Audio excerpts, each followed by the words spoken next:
온유합니다 라는 제목으로 함께 말씀 나누기 원합니다. 정신건강의학과 전문가들이 코로나 3년 차에 많은 사람들에게 우울감이 나타나고 또 불안, 또 외로움들을 이런 부정적 감정들을 많이 경험하는데, 이 코로나가 끝나는 시점이 되면 언젠가는 이것이 폭발할 수 있습니다. 이런 진단들을 또 하면서 조심스럽게 준비해야 됩니다 라는 말들을 하기도 했다고 합니다. 올해가 바로 그러한 해인 것 같습니다. 최근 보건복지부 장관이 일단 범죄 사건에 대한 대책으로 전국민 건강, 정신건강 혁신 방안을 마련해서 조속히 발표하겠다라고 밝히기도 했습니다. 그리고 어떤 국회의원은 2년 주기로 정신건강 검진제를 도입해서 또 국가에서 전 국민적으로 초등학생부터 또 작년에 이르기까지 건강 검진도 받고 또 치료비들도 이렇게 국가에서 어느 정도 부담해야 된다라는 주장을 하기도 합니다. 물론 이런 안들이 이제 구체화되기는 또 시간이 많이 필요할 것입니다. 지난주 뉴스에 6개월 이상 집에서 칩거만 하고 나오지 않고 혼자 은둔 생활하는 청년들이 무려 54만 명이나 된다는 보고가 있었습니다. 평택 인구만큼의 대한민국 청년들이 6개월 이상 이렇게 바깥 생활도 하지 못하고 우울과 외로움 가운데 지내고 있는 것이죠. 어떤 사람들은 무관심해지죠. 그래서 모든 것이 무관심합니다. 전화도 안 받고 또 톡이나 SNS도 잘 하지 않고 잘 나가지도 않고 외로움이 증가하고 우울이 증가하기도 합니다. 그러나 또 반대로 그런 마음들이 공격적 성향으로 나타날 때는 바로 불평하고 분노하죠. 폭력으로 폭발하기도 하게 된다는 것입니다. 이 엔데믹 시대에 우리 그리스도인들은 어떠해야 되겠습니까? 정신건강을 넘어서 더 중요한 영혼이 잘 돼야 되겠습니다.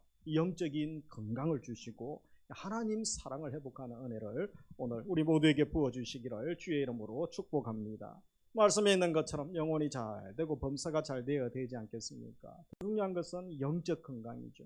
영적으로 건강하면 우리 삶의 현장에서 형통의 삶을 살아갈 수 있는 줄 믿습니다. 영적 건강의 복을 달라고 우리가 사모하면서 우리 가정 또 자녀들 다음 세대를 축복하며 나아갈 수 있기를 주의 이름으로 축복합니다. 지난주 말씀에 분주하고 조급해지는 세상에서 이 사람들이 오래 참기가 참 힘들다고 했습니다. 그래서 이 사랑의 14가지 특성 중에서 처음 시작하는 것이 무엇입니까? 오래 참음이 사랑의 시작이다. 그리고 사랑의 중요한 덕목이 있다면 그것은 바로 오래 참음이다. 인내라고 말씀을 나누었습니다. 일주일 동안 말씀을 묵상하고 이제 사랑방 또 소모임에서 교제도 나눴을 것입니다. 의문이 생기죠. 그러면 그리스도인들은 사랑한다고 하면 참기만 하면 됩니까? 내가 손해보고 내가 죽어야만 됩니까? 너무 억울하지 않습니까? 이런 생각을 가질 수도 있을 것입니다. 그래서 오늘은 역설이죠. 지난주와 반대의 말씀이기도 한데 그렇지는 않습니다. 사랑은 표현되어져야 합니다.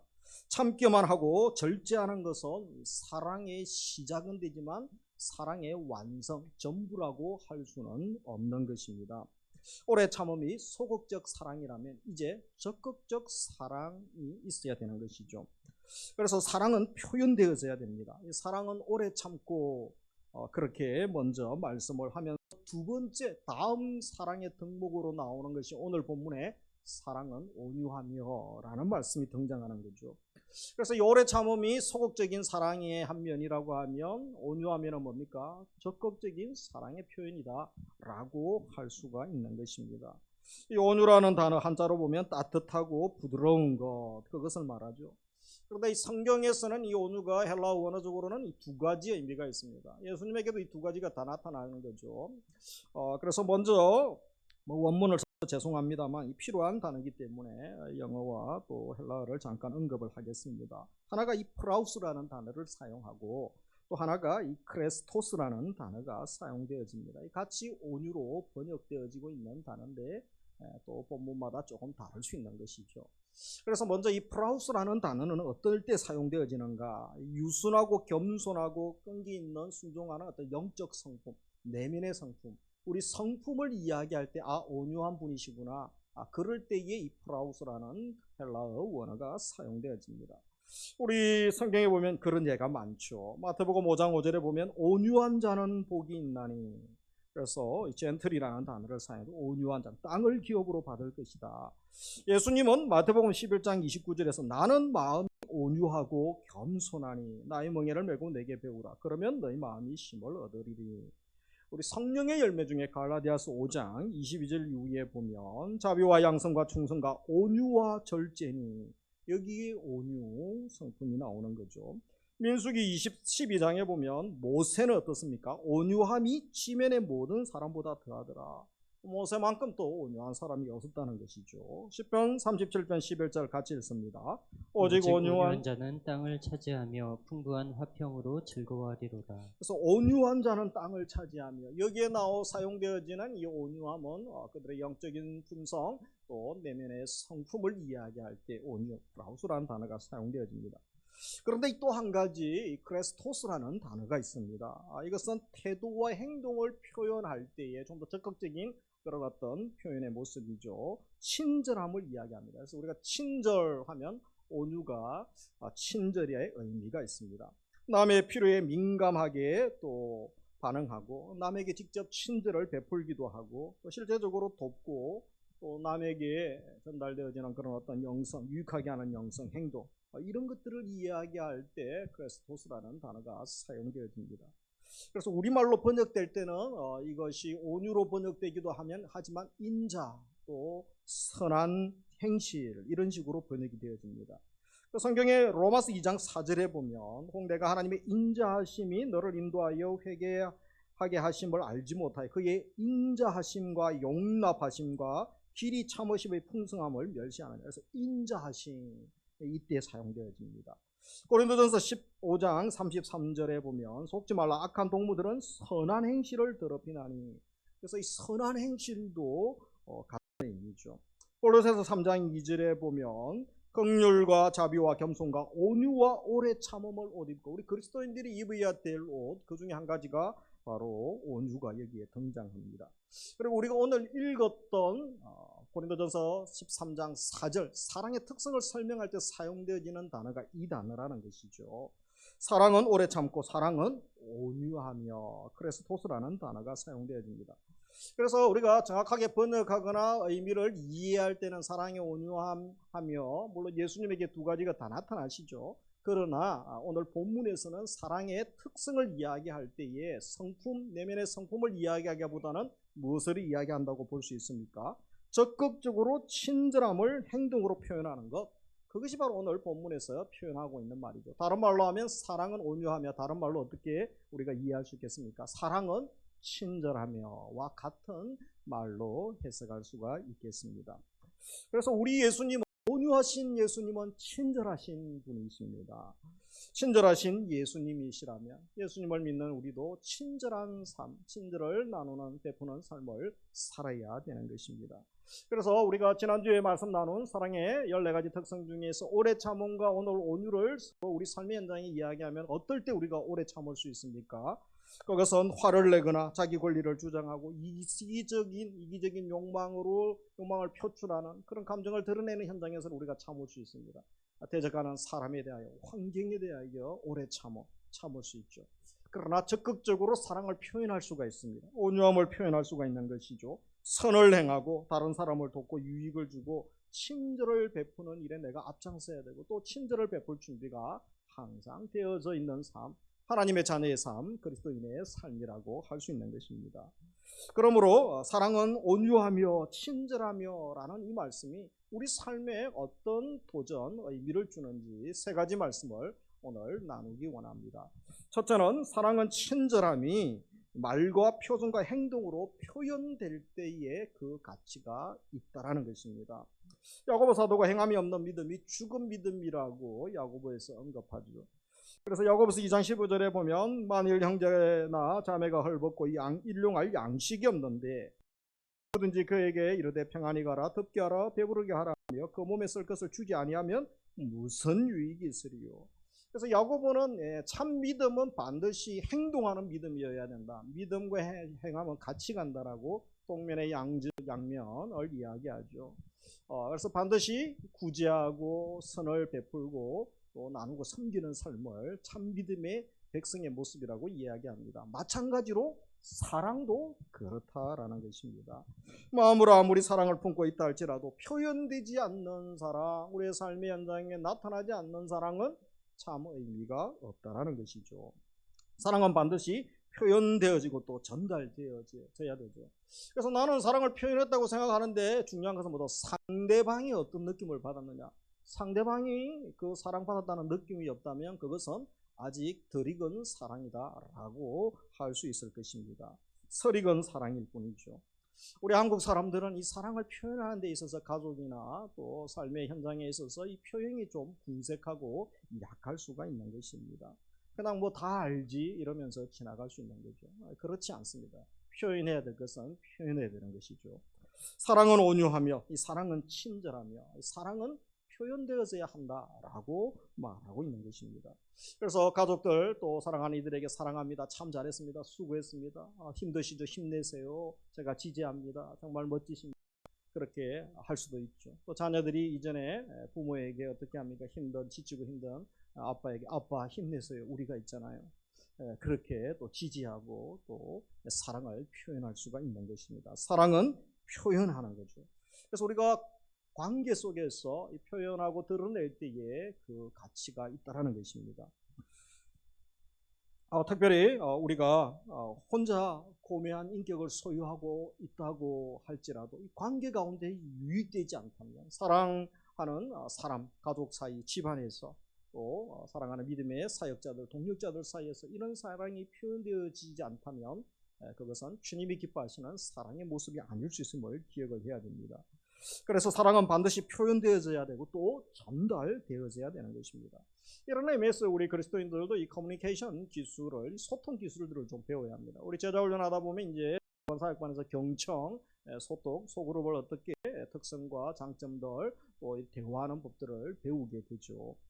다른 사람들을 어떻게 하면 즐겁게 해드리고 어떻게 하면 다른 사람들을 섬길 수 있는가. 이사야 50장에 있는 학자의 혀, 학자의 귀가 이 시대에 우리 그리스도인들에게 절실한 것이죠.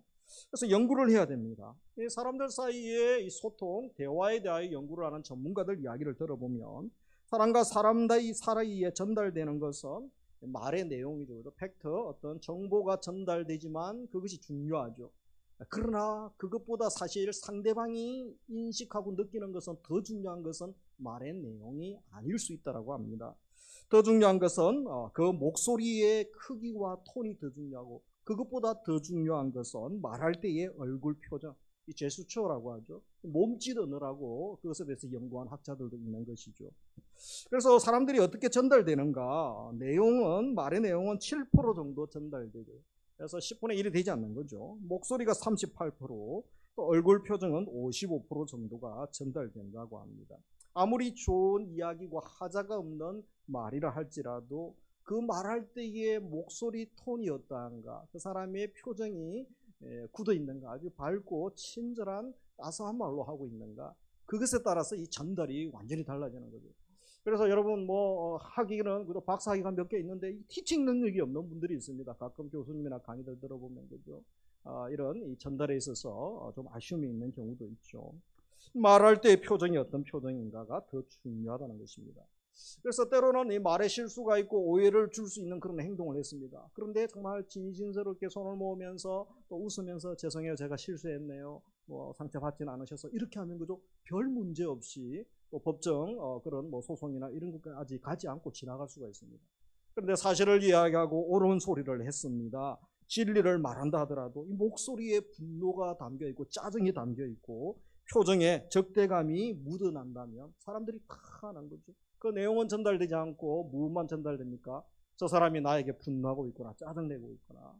제가 최근에도 이번 주에 어떤 모임이 있어서 공적인 모임에 갔는데 똑같은 내용을 하는데도 한 번은 화가 나고 짜증이 나서 부부싸움하고 오셨나, 요즘 힘든 일이 있으신가, 막 감정 폭발하니까 그 사람의 평소의 모습보다는 다른 모습들 때문에 많은 분들이 오해를 하는 그런 일이 있었습니다.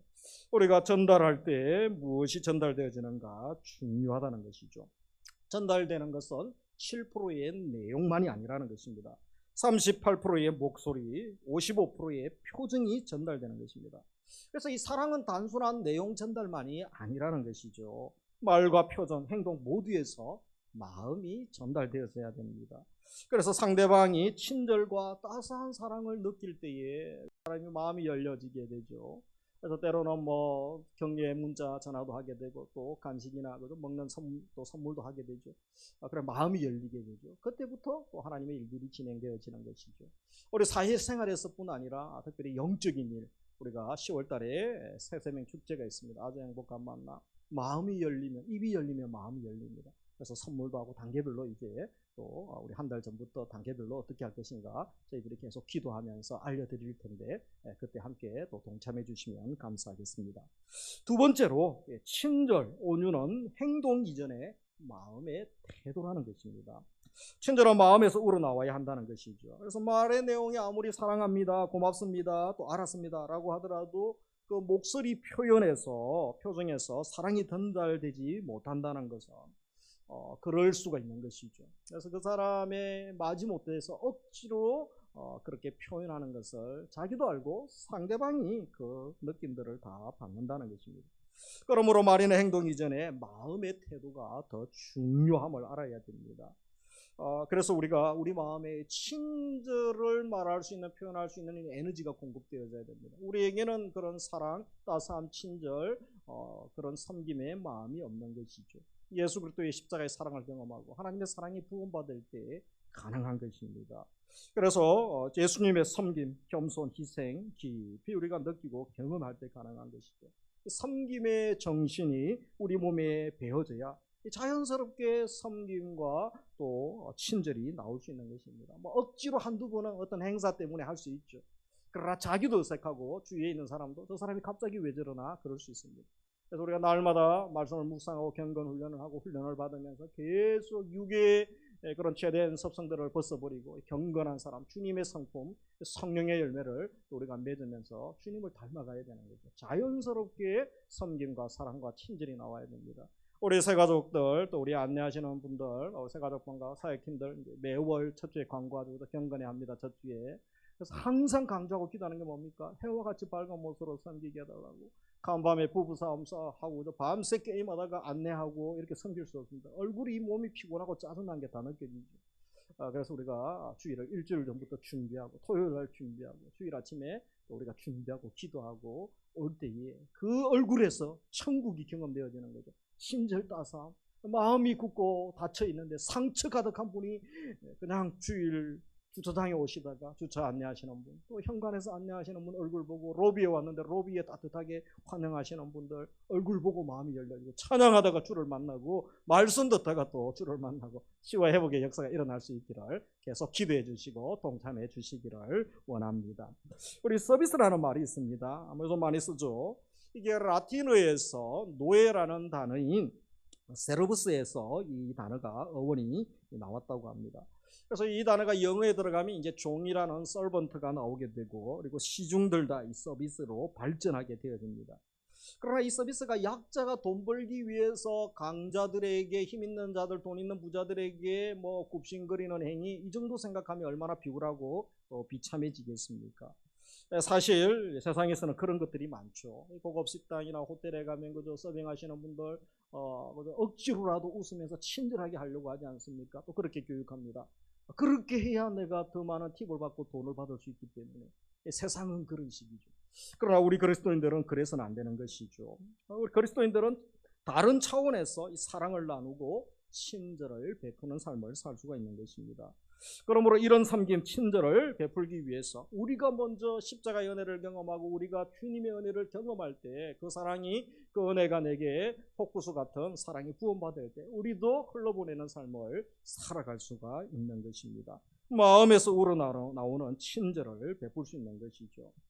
그래서 그 마음은 우리에게 없습니다. 누구에게서 우리가 배워야 됩니까? 예수 그리스도에게서 배우는 거죠. 주님이 주셔야만 되는 것입니다. 주님의 마음을 주셔야만 가능한 것이기 때문에 그렇죠.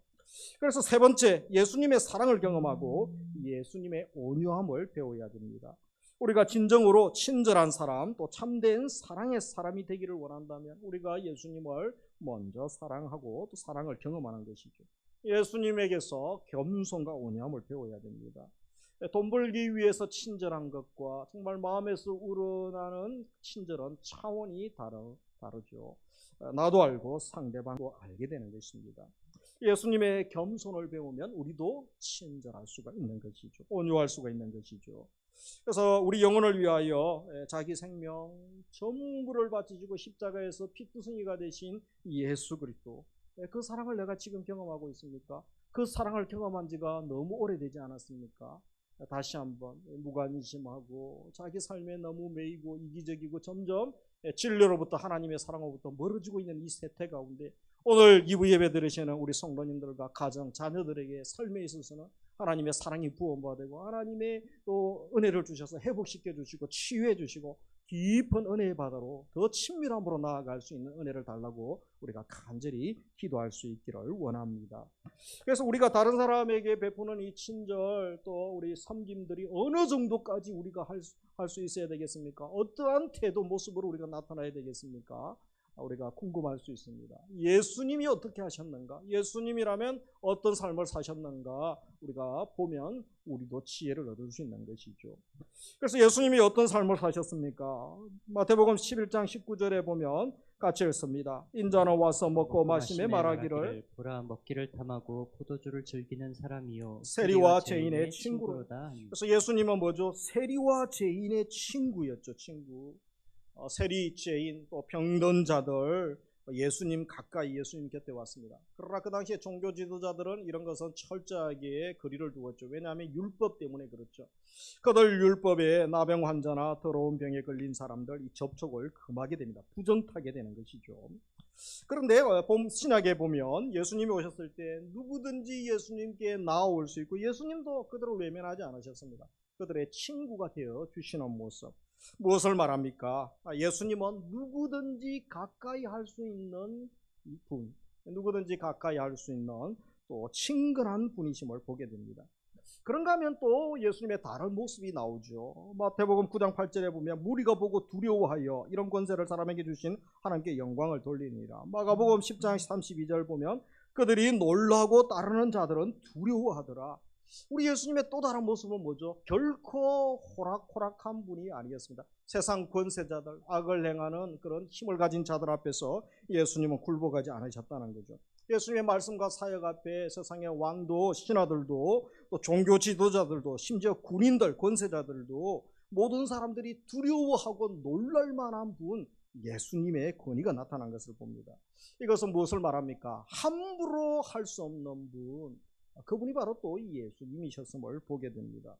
그래서 진정한 우리 예수님의 모습 두 가지를 우리가 볼 수 있죠. 누구든지 가까이 할 수 있는 분, 그러나 또 함부로 할 수 없는 위엄을, 영권을 가지신 분, 우리 예수님. 우리가 예수님을 나의 삶의 주인으로 모시고 나의 구원자로 우리가 또 믿고 산다면 우리도 주님처럼 또 예수님처럼 살아야 되지 않겠습니까?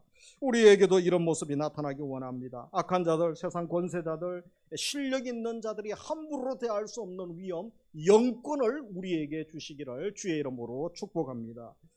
함부로 우리가 교회가 무시당해서는 안 되죠. 그래서 교회가 권세가 있어야 됩니다. 주의 백성들이 하나님의 자녀들인데 자녀의 권세를 주셨는데 권세는 바로 권능은 그죠? 권세와 능력을 주신 거죠. 이 엄청난 것을 우리에게 주셨는데 우리가 쉽게 함부로 또 대해서는 안 되는 것이죠. 그러나 연약하고 소외되고 병든 자들 또 도움이 필요하고 사랑이 필요한 자들은 누구든지 교회에 올 수 있어야 되고 누구든지 빛 대신 주님의 자녀들인 우리에게 도움을 요청하고 우리가 그들과 가까이 하고 섬기고 또 함께 동력할 수 있어야 됩니다. 어젯밤에 우리 교회에서 후원하는 목사님이 사역 또 편지를 보내셨어요. 그래서 뭐 연탄 배달도 하시고 또 군부대도 방문하시고 많은 사역을 주셨어요. 우리 교회에서 기도하고 후원해 주셔서 사역이 확장되어서 너무 감사합니다. 이런 소외되고 또 복음이 필요한 자들에게 우리가 직접 하든지 아니 함께 동력하는 사역자들을 통하여 이 사역들을 힘있게 해나갈 수가 있는 것입니다. 예수님의 모습이었고 우리의 모습이어야 되는 것입니다. 그래서 예수님이 우리에게 이런 삶을 살도록 하기 위하여 하늘 영광 버리시고 이 땅에 오셨습니다. 성육신 하셨습니다. 그리고 우리에게도 그 마음을 주시고 그 사랑과 그 능력과 은사를 우리에게 주셨습니다. 이제 우리가 어떤 마음을 가지고 이 삶을 살아갈 수 있습니까? 빌립보서 2장 5절 있습니다. 너희 안에 이 마음을 품으라. 곧 그리스도 예수의 마음이니. 나에게 주님의 마음을 주시고 주님의 사랑을 주옵소서. 우리 청년들, 우리 자녀들에게 하나님 다음 세대에게 이 마음을 주시고, 이제 추석만 되면 벌써 벌초하러 가시는 분도 계시고 가슴이 답답한 분들이 있죠. 또 시편도 안 읽고 시금치도 안 먹는 분도 계시다고 하는데, 그죠? 지금부터 기도하셔야 됩니다. 주님의 사랑을 부어주시고 주님의 마음을 부어주시면 시댁을 가든 본가를 가든 친정을 가든 누구를 만나도 사랑하고 섬기고 따스한 친절로 사랑으로 우리가 섬길 수 있지 않겠습니까? 나에게는 용서와 사랑 하나됨이 불가능할 수 있습니다. 주님의 사랑이 부어받고 아버지의 사랑이 부어받으면 십자가의 사랑과 은혜를 경험하면 능히 불가능도 가능한 줄 믿습니다. 10월달 우리 새세명 축제, 나의 태신자 몇 년, 10년을 기도하고, 저도 50년을 전도하는 사람이 있는데 아직까지 잘 안 믿어요. 그래도 언젠가는 주님께서 구원하시겠지, 그 마음 가지고 계속 전도하고 있어요. 포기하지 마시고 다시 기도하고 다시 시작할 수 있기를 주의 이름으로 축복합니다. 그래서 우리 스스로에게 물어보기 원합니다. 나는 친절한 사람인가? 내 말은 친절한가? 내 눈빛에 정말 확신과 사랑이 있는가? 따스함이 있는가? 온유한 눈빛인가? 나의 외모와 인상은 부드러운가? 나는 항상 적합한 말, 또 다른 사람을 세워주고 이 격려하는 말을 많이 하는가? 아니면 항상 연쇄적이고 이 비판적인 또 언어를 사용하는 사람들도 있습니다. 하나님의 사람들은 천국의 언어를 사용해야 되죠. 사랑의 말, 소망의 말, 믿음의 말, 능력의 말, 이 말을 사용하는 것이 세워주는 말, 격려하는 말, 이것이 천국 언어 아니겠습니까? 이런 말들을 우리가 많이 사용해야 됩니다. 혹시 내가 너무 똑똑하거나 너무 잘난 척해서 너무 권위적이어서 사람들이 나에게 다가오기를 힘들어하고 있지는 않습니까? 친절하기 위해 밝은 미소도 필요하지만 이 마음이 중요하죠. 겸손하고 따뜻한 마음, 또 부드러운 마음이 필요한 것입니다. 사람들이 내가 겸손한 것처럼 하고 나는 그만한 행동을 하지 않았다고 생각하는데 사람들이 나를 피하고 있다면 왜 그런 것일까요? 그리고 함께 밥 먹고 싶어서 같이 밥 먹고 하는데 회사에서 일대에서 나를 따돌립니다. 나 혼자 혼밥을 해야 됩니다. 그것이 한두 분이 아닙니다. 물론 예수 믿는 것 때문에 고의적으로 박해할 수가 있습니다. 그런 핍박, 박해가 아니라면 왜 그럴까요? 나에게 문제가 있는 것은 아닌지 우리의 또 상태, 우리의 심령, 우리의 은행을 한번 점검해 보아야 할 것입니다. 오늘 말씀은 무엇이라고 합니까? 사랑은 온유합니다. 사랑은 친절합니다. 적극적인 사랑, 삶의 현장에 표현되어지는 사랑, 사랑은 친절하다라고 말씀합니다. 우리 옆에 분들과 인사합시다. 사랑은 온유합니다. 사랑은 친절합니다. 사랑은 친절합니다. 말씀을 맺습니다. 사랑의 시작은 참는 것이지만 사랑은 친절함으로 표현되어져야 됩니다. 그래서 우리의 말과 목소리에서, 그리고 무엇보다 또 나의 표정, 나의 제스처에서, 행동에서 그것이 또 주님은 기뻐하십니다. 두 번째, 이 친절은 마음에서 우러나와야 되는 거죠. 그러기 위해서 내가 먼저 십자가의 사랑과 은혜를 경험하고 내가 행복하고 즐거워야 되는 것입니다. 우리 주님의 섬김을 기억하고 우리도 자발적으로 적극적으로 낮아지고 섬기는 자리에서 또 그 삶을 살아갈 수가 있습니다. 마지막으로 하나님, 우리 자녀, 우리 교회, 또 우리 삶의 현장에 사랑하는 이들에게 예수 그리스도의 사랑, 예수 그리스도의 온유함을 허락하여 주시고 주님의 마음을 허락하여 주옵소서. 기도할 수 있습니다. 우리 예수님의 삶, 누구든지 가까이 다가와서 친구가 될 수 있어야 되죠.